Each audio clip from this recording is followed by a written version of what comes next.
che domani dalle 10 ci potrebbe essere qualche problema ai nostri collegamenti perché cambieremo gli studi, quindi ci potrebbero essere dei problemi. Allora, in collegamento telefonico adesso Alessandro Rico, giornalista della Verità. Buongiorno Alessandro.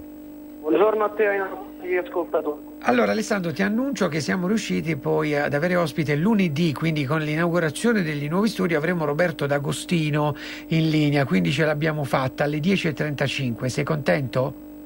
Contentissimo, non vedo l'ora di sentirlo. Ok, quindi lunedì 10:35 dai nuovi studi Alessandro Rico e anche Roberto D'Agostino di Dagospia. Mica ci da buca poi, perché tu adesso lo annunci, ma poi se ci da buca all'ultimo minuto. Se ci da buca lo continuiamo a stressare, quindi questa è la soluzione, ma non credo che ci darà buca. Allora, adesso Alessandro, oltre te c'è Francesco Giubilei, presidente della Fondazione Tattarella. Ciao Francesco.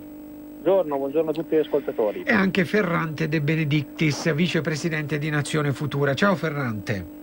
Buongiorno e grazie ancora per l'invito e un saluto a tutti gli ascoltatori. Ecco, Francesco ed Alessandro. Ecco, Marco Zanni doveva essere con noi, però purtroppo sto sbirciando dalla pagina dell'ANSA Europa, ma è impegnato con numerosissime interviste in questo momento e diverse conferenze. Allora, vorrei incominciare con te, Ferrante. Parliamo un po' di Brexit. Che si dice? Quali sono le ultime notizie di questi giorni da Boris Johnson? Come immagino tutti voi sappiate, il blocco del Parlamento è stato in qualche modo scongelato e quindi da questo punto di vista qualcosa si sta muovendo.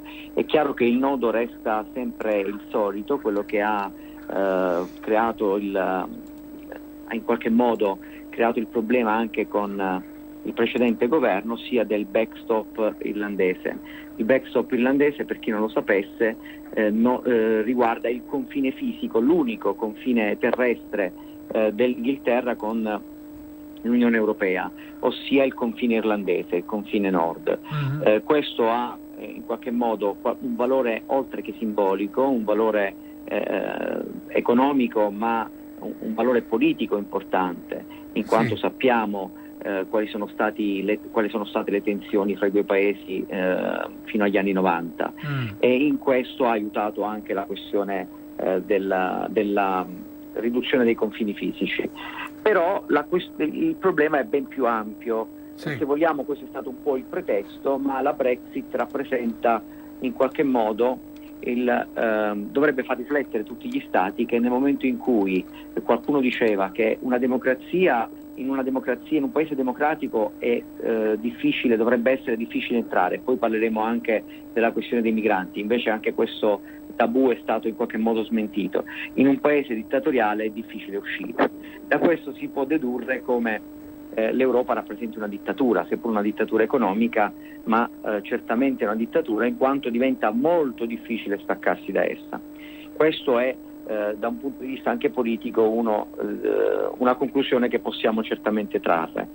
Le continue bocciature e le pressioni interne non hanno certamente favorito un accordo, quindi si teme questo cosiddetto no deal, che rappresenta appunto un'uscita senza accordi, che sta già spaventando notevolmente i mercati, in particolare il mercato dell'auto. Sono diverse le case costruttrici che hanno in qualche modo denunciato il problema che potrebbe derivare da una Brexit no deal, e anche questo è motivo di fibrillazione dei mercati azionari e dei mercati finanziari. Non aiuta in un contesto già gravemente in difficoltà non essere riusciti a trovare una soluzione, che fa anche riflettere su un altro aspetto, come in Europa, questa Europa oggi manca di capacità di dialogo. Sì. Con chi è al di fuori di quel circuito, non ha appunto una politica estera chiara, non ha dei diplomatici all'altezza del compito,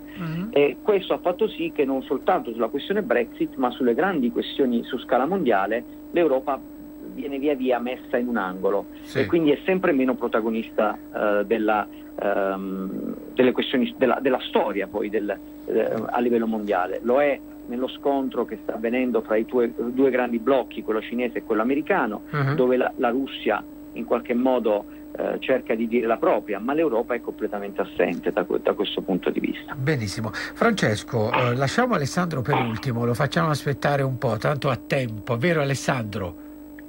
Sì, non vi preoccupate. Tanto sei nel tuo, nel tuo angolino. Francesco, sui commissari c'è un articolo uscito su Europa Today, debiti dimenticati e conflitti di interesse, 10 commissari nel mirino dell'Eurocamera.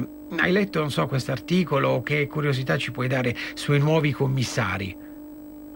Ma sì, ho in parte letto questo articolo e le nomine dei nuovi commissari. Questo è un articolo uscito, se non sbaglio, proprio poche ore fa sul tema dei nuovi commissari, e si concentra in particolare sul caso della rumena Plomb, che è stata, sì, esattamente, che è stata designata ai trasporti, e c'è una sorta di polemica per il fatto che la commissaria rumena non avrebbe dichiarato dei prestiti pari a circa 1 milione di euro. Poi c'è anche il tema di alcune autocertificazioni che sarebbero contraddittorie rispetto a quelle che erano state presentate in altre occasioni, e giustamente i parlamentari europei hanno chiesto dei chiarimenti su questi aspetti anche tecnici o comunque burocratici che ad oggi non risultano.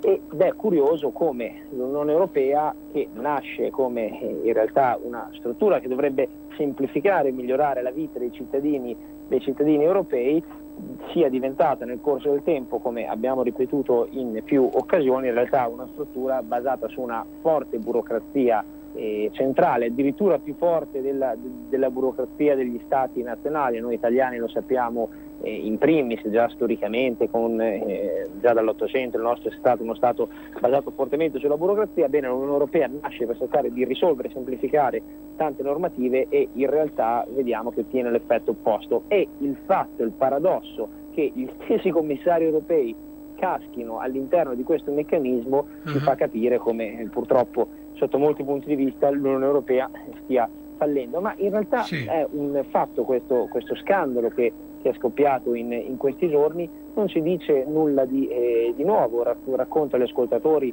una vicenda che forse in Italia non è emersa più di tanto, ed è la vicenda legata al commissario europeo che era stato designato in Albania per far sì che l'Albania potesse entrare nell'Unione Europea. Noi sappiamo che ad oggi sia l'Albania che la Macedonia, ad oggi chiamata Macedonia del Nord, non sono all'interno dell'Unione Europea, così come la Serbia, quindi c'è un grosso dibattito nei Balcani sull'entrata di questi stati. Che l'Unione Europea designa dei commissari che devono stare all'interno di questi territori nazionali per cercare di per l'appunto favorire il processo di integrazione europea, ed ecco che la commissaria che era stata designata per l'Unione Europea è stata sostituita qualche tempo fa, perché è al centro di un grande scandalo, ovvero il fatto di aver acquistato un immobile come residenza ufficiale in qualità di commissario europeo e averlo pagato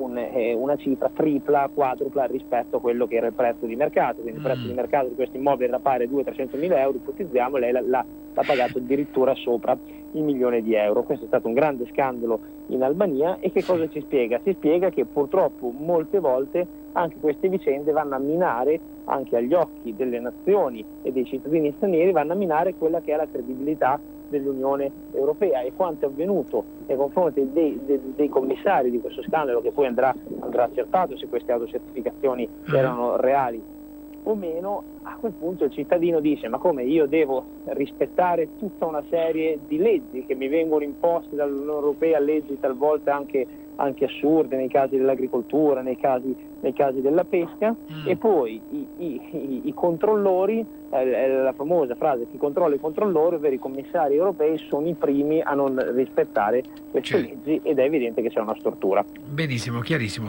Senti Alessandro, per gente come me che sa usare internet, ma il mondo ad esempio di Google non lo conosce approfonditamente, cerca di spiegarci che cosa significa Google non dovrà garantire il diritto all'oblio su scala globale.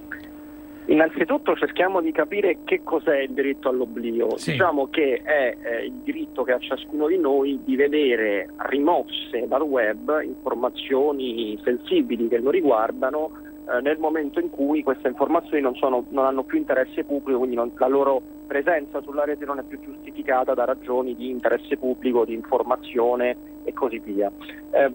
La cosa di cui stiamo parlando è una recente disposizione in base alla quale quello che Google, quindi il motore di ricerca, deve eliminare per rispettare il diritto all'oblio in Europa, non dovrà eliminarlo al di fuori dell'Europa. Quindi facciamo un esempio: se io vengo coinvolto in un procedimento giudiziario, il procedimento giudiziario si rivela una farsa, o comunque io vengo assolto, vengo scagionato da tutte le accuse, a un certo punto posso richiedere, magari dopo un certo numero di anni, se la notizia non ha più motivo di essere diffusa, posso chiedere la rimozione dei contenuti sul web che riguardano quel procedimento. Google, se questa mia richiesta viene giudicata fondata, deve rimuovere questi contenuti. Adesso stiamo dicendo un po' semplice, però per capirci, non dovrà farlo invece al di fuori dell'Europa. Quindi quando voi digiterete, non so, a New York Alessandro Rico, non lo farete mai perché nessuno andrà a cercare, però ipotizziamo personaggi magari più internazionali, ecco che al di fuori dell'Europa queste informazioni verranno fuori. Ora, secondo me questa è una delle tante questioni che si inseriscono nell'annoso dibattito sul tema della privacy su internet, visto che noi sappiamo come i social network, queste piattaforme in qualche modo minaccino la nostra privacy, raccolgano i nostri dati, addirittura li mercino a soggetti terzi senza necessarie autorizzazioni, senza il nostro consenso, nonostante la legge sul trattamento dei dati personali che è stata approvata dall'Europa. Io chiudo facendovi un esempio molto banale. Mi capitano a volte degli episodi piuttosto inquietanti. Mi capita magari di discutere con delle persone di una cosa, di un prodotto, ad alta voce. Il giorno dopo me lo ritrovo sul cellulare, mi ritrovo mentre navigo delle pubblicità che riguardano quel prodotto. Allora, o questi ci sentono pure me, e d'altronde lo hanno ammesso che gli assistenti vocali, in alcuni casi le registrazioni delle nostre conversazioni con gli assistenti vocali vengono trasmesse agli operatori che quindi di fatto ascoltano quello che noi diciamo agli assistenti vocali e loro dicono per me il servizio. Secondo me è una tendenza preoccupante. Ok, allora c'è un'ultima ora perché è morto Jacques Chirac, l'ex presidente francese, aveva 86 anni, è stato presidente della Repubblica francese dal 1995 al 2007. Francesco, tu ti ricordi cosa ha fatto questo presidente? Come no, sì, Jacques Chirac è stata una delle principali figure della politica non solo francese ma anche europea dei primi anni 2000. Lo ricordiamo in una grande alleanza a livello europeo insieme a Silvio Berlusconi. Era il periodo in cui vi era in Europa anche un altro leader importante come Aznar in Spagna, era il periodo di Tony Blair e anche di George Bush. Diciamo che Chirac è stato forse l'ultimo presidente francese che ha avuto anche a livello internazionale, a livello europeo, degli importanti riconoscimenti, prima di Sarkozy, che sappiamo tutti la fine infausta fatta da Sarkozy, e ad oggi Macron. La carriera politica di Chirac nasce paradossalmente a sinistra. Nei primi anni 60 Chirac era iscritto al Partito Comunista francese, per poi passare in seguito ai repubblicani, fronte per cui è stato per l'appunto presidente. È stato presidente della Repubblica perché sappiamo che in Francia il sistema è diverso da quello italiano, ovvero c'è un semipresidenzialismo, e quindi Chirac ha ricoperto il ruolo di presidente della Repubblica, e poi si è ritirato dalla politica nel 2007 per poi lasciare spazio per l'appunto alla figura di Sarkozy, e negli ultimi anni è stato abbastanza ai margini del mondo politico. Ha avuto alcune vicende giudiziarie che l'hanno riguardato, e poi purtroppo ha avuto questa malattia che l'ha portato via all'età di 86 anni. Ecco, benissimo. Ferrante, con te invece vorrei parlare, poi chiedo anche ad Alessandro, vi chiedo di essere purtroppo molto sintetici sul vertice che c'è stato a Malta. Che idea ti sei fatto, Ferrante? Ferrante, abbiamo perso il collegamento. Alessandro, tu ci sei? Ci sono. Ci sei, Ferrante. Ciao. Ci sono. Di nuovo. Grazie per la domanda, perché credo che sia uno dei temi di più grande interesse che ci sono oggi. Sì. Non ci credo, parto col dire subito, non credo assolutamente in questo accordo che è stato siglato. Come scriveva anche Belpietro su Panorama, appare come fumo negli occhi. Perché questo? Lo spiega, lo motiva e condivido nella gran totalità quello che dice Belpietro. Sì. Perché l'abbiamo già visti questi accordi? Perché non ci crediamo più? Perché Renzi già nel settembre del 2015 in pompa magna annunciava questo grande accordo di ridistribuzione con i principali paesi europei, quindi Germania e Francia, all'interno del quale si parlava anche di possibili sanzioni pro migrante per ciascun numero di migranti che non venivano accolti, per un valore di 6.500 euro per migrante. Sì. Abbiamo visto quello che è successo alle frontiere con la Francia a Ventimiglia, dove addirittura la gendarmerie restituiva come se fossero dei pacchi postali i migranti all'Italia, e poi continuano a fare la morale i francesi su questo aspetto. C'è questo doppio binario. La questione dei migranti non deve essere affrontata in maniera un po' più ampia, per cercare di capire cosa c'è dietro questa tratta di uomini, perché la maggior parte di essi, a parte che l'accordo prevede soltanto la ridistribuzione per quei migranti richiedenti asilo che sono stati in qualche modo salvati, e uso il termine salvati tra virgolettato, dalle ONG o dalle navi militari, che corrispondono a un 9-10% del totale delle persone che sbarcano sulle nostre coste.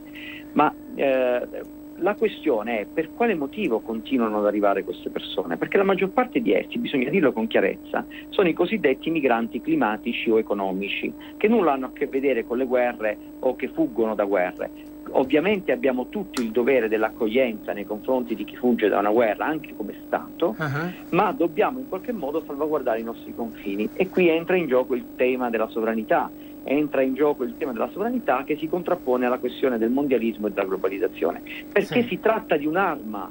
I migranti vengono utilizzati come un'arma geopolitica per condizionare, per destabilizzare, e d'altra parte anche per creare dei favori anche economici su base locale, come possono essere le cooperative bianche e rosse. E quindi capiamo anche perché la Chiesa ha questo atteggiamento, ma non può essere l'unica spiegazione. La spiegazione è ben più ampia. Abbiamo necessità di far diventare l'Italia un paese a basso costo, distruggendo che cosa? Distruggendo il salario minimo, non garantendolo. Quindi la direzione è ciò che interessa alle multinazionali, e qui entra in gioco una politica debole. Quando la politica è debole trionfano le economie. Lo diceva già Maurice Bardesh nel suo libro Norimberga, ossia La terra promessa, dove nel secondo dopoguerra, appena finita la seconda guerra mondiale, scriveva: nel momento in cui si eclissano le sovranità, trionfano le dittature dell'economia. Guardate, è stato profetico da questo punto di vista. E allora qual è l'obiettivo delle multinazionali e dell'economia finanziaria? È quella di portare in Italia manodopera a basso costo. Perché interessa il Made in Italy? Perché non basta più produrre in Cina. È importante dire che il prodotto è stato prodotto in Italia, ma per produrre in Italia le multinazionali hanno interesse ad abbassare i costi del lavoro, in Italia e in Europa in generale. L'Italia però fa ancora più gola, perché ha questo vantaggio di avere il marchio più potente al mondo, che è appunto il Made in Italy. In conclusione, non crediamo affatto a questo accordo che è stato fatto, crediamo invece che la direzione dei porti chiusi, ma direi di più, del blocco navale è l'unica soluzione accettabile, dove è un'altra soluzione che nessuno ne parla, è capire cosa fanno oggi i caschi blu dell'ONU. Sono in zone dove non ci sarebbe alcuna necessità, e invece perché non vanno in Libia e vanno in qualche modo a regolare, a governare questo fenomeno migratorio, che diventa un'arma di geopolitica per destabilizzare l'Europa, in particolare l'Italia. Grazie mille Ferrante. Allora Alessandro, purtroppo siamo quasi in chiusura. Di che ti stai occupando questi giorni? Lunedì hai qualche inchiesta sulla Verità? Noi ci stiamo occupando in questi giorni, come forse avrete visto, del tema dell'inchiesta che sta riguardando la Fondazione Open, la famosa cassaforte del renzismo della Leopolda, quindi con il coinvolgimento di un'impresa, di una grande impresa, che è l'impresa che gestisce, tra le altre cose, le autostrade abruzzesi 24 e 25, l'impresa dei Toto, la loro holding, che l'ipotesi della Procura di Firenze e degli investigatori è che una parte del denaro che questa impresa avrebbe girato per una parcella a Bianchi di Open sarebbe stato da lui poi inoltrato come finanziamento alla fondazione, che a sua volta finanziava la Leopolda, quindi creando una sorta di filiera che serviva a introdurre questo gruppo imprenditoriale nel Ciglio Magico. Sì. Stiamo seguendo questo filone, stiamo ricostruendo anche un po' il passato dei Toto e il passato di Bianchi e della Fondazione Open, quindi in questi giorni ci stiamo muovendo in questa direzione. Perfetto, allora Alessandro, con te appuntamento a lunedì 10:35 con Roberto D'Agostino con noi in collegamento telefonico. Francesco, con te ci sentiamo mercoledì per parlare di mondo. Grazie mille anche a te Ferrante, a te giovedì prossimo con l'Europa. Vi ringrazio tutti, buona giornata e buon lavoro. Grazie. Buona giornata. Grazie mille a tutti i nostri ospiti che oggi sono intervenuti, come sempre disponibili, ai radioascoltatori e alle radioascoltatrici che sono intervenute, a Roberto Colombo in regia al di là del vetro. Vi ricordo che domani dalle 10 potrebbero esserci dei problemi di linea, di collegamento, perché insomma sono pronti i nuovi studi, quindi c'è un trasloco imminente. Adesso c'è Sammy Varin che è sempre dietro la porta a vetri, pronto ad entrare, che dà ansia, possiamo dirlo, da ansia, perché lui vuole spaccare il minuto. Grazie a tutti per averci seguito, ci risentiamo puntuali domani alle 10:35, parleremo anche di agricoltura. Il punto politico di Pierluigi Pellegrin, un bicchierino di grappa davanti al camino. Dalle 19 alle 21 ogni pomeriggio. I genetriaci mai più